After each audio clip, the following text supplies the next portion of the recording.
China, Russia और शुमाली Korea Iran की मदद करेंगे और इसराइल का नामो निशान मिट जाएगा। एक सख्त बयान चाइना की जानिब से आया है। इस सूरत-ए-हाल के बारे में आमिर रज़ा से बात करते हैं। आमिर भाई, एक सख्त बयान आया है चाइना की जानिब से, ये बयान किसने दिया और क्या वाकई चाइना, रशिया और शुमाली कोरिया ईरान के साथ खड़े हैं? जी अदील विक्टर गाओ का ये बयान आया है। ये एक दिफाई तज्जियाकार हैं चीन के, जो कि एटमी सासों और एटमी जो जंगे हैं उनके हवाले से एक अलग अपना मुकाम रखते हैं। इनको अक्सर लोग जो है कोड करते हैं।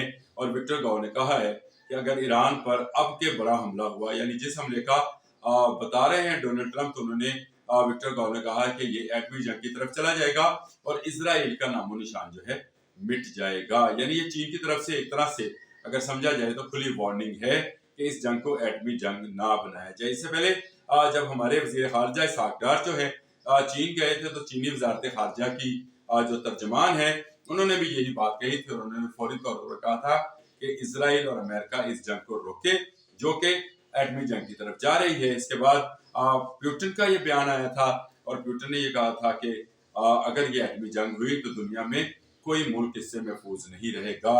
अब आपको समझ आएगी कि विक्टर गाओ जो कह रहे हैं कि इसराइल का नामो निशान नहीं रहेगा, तो इसका मतलब ये है कि एक बड़ा हमला जो है इसराइल पर किया जा सकता है।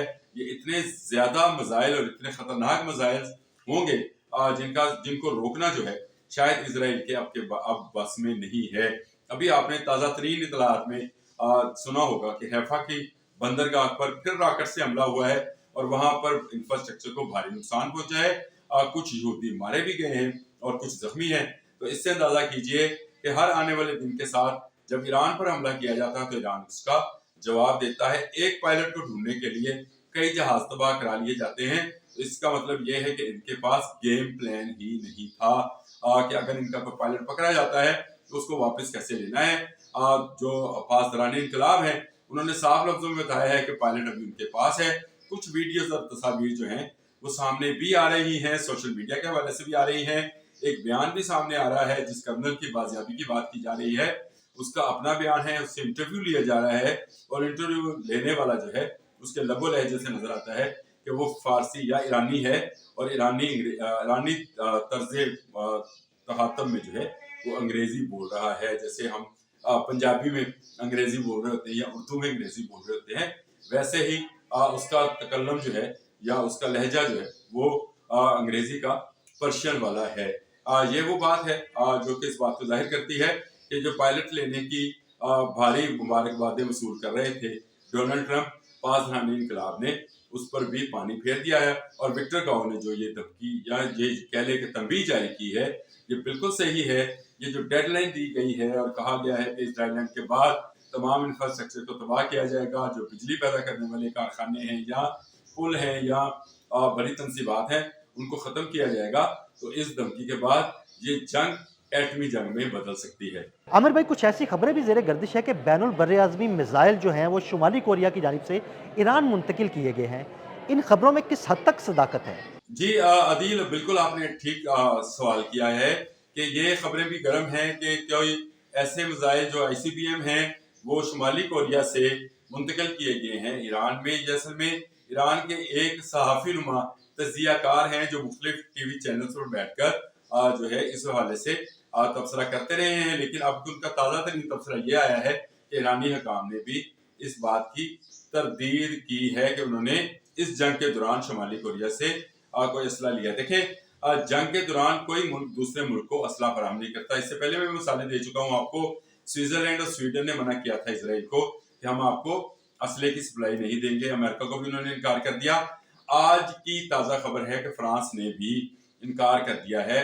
उन्होंने कहा जंग के दौरान खतरनाक किस्म का वेपन कोई भी जो कि मिसाइल्स हैं या जहाज हैं या कोई एंटी एयरक्राफ्ट हैं वो नहीं दिए जाएंगे इसराइल को। जंग है, अब जंग लड़ें, आपको असला नहीं दिया जाएगा। इसी तरह शुमाली कोरिया भी इस वक्त ईरान को कोई असला नहीं देगा। ये खबर जो थी ये बैलिस्टिक मिसाइल्स वाली, मैं इससे पहले दे चुका हूँ कि इस ICBM का तजर्बा किया था ईरान ने और ये तजर्बा जो था रशिया की मदद से किया गया था और ये इसको रशिया की टेरिटरी के ऊपर से ही गुजार कर अंटार्कटिका में इसका ब्लास्ट किया गया था। ये टेक्नोलॉजी शुमाली कोरिया की हो सकती है। ये जंग के शुरू होने से पहले की खबर है, यानी 2 फरवरी से पहले की खबर थी।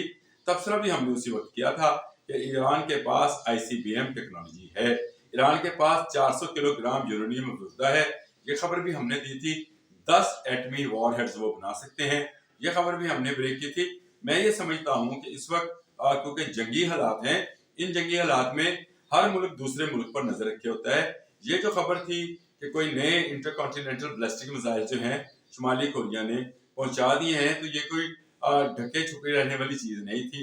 अगर होते तो किसी समुद्री रास्ते से ही आ सकते थे। ये जब चलते तो उसी वक्त सैटेलाइट्स बता देते कि फलां मिसाइल जो हैं चल रहे हैं। ये उससे पहले की टेक्नोलॉजी जो ईरान ने हासिल कर रखी है, ये एक गुप्त यानी एक छुपा हुआ राज हो सकता है। और कोई भी फौज जो है, जो कि अस्करी ताकत हो, वो अपने अहम जो स्ट्रेटेजिकली वेपन्स हैं उनका इस्तेमाल जंग के आखिरी दिनों में ही किया करती है, यानी उस वक्त किया करती है जब जंग बंद कराना हो, तभी वो उस किस्म के हथियारों को इस्तेमाल करती है।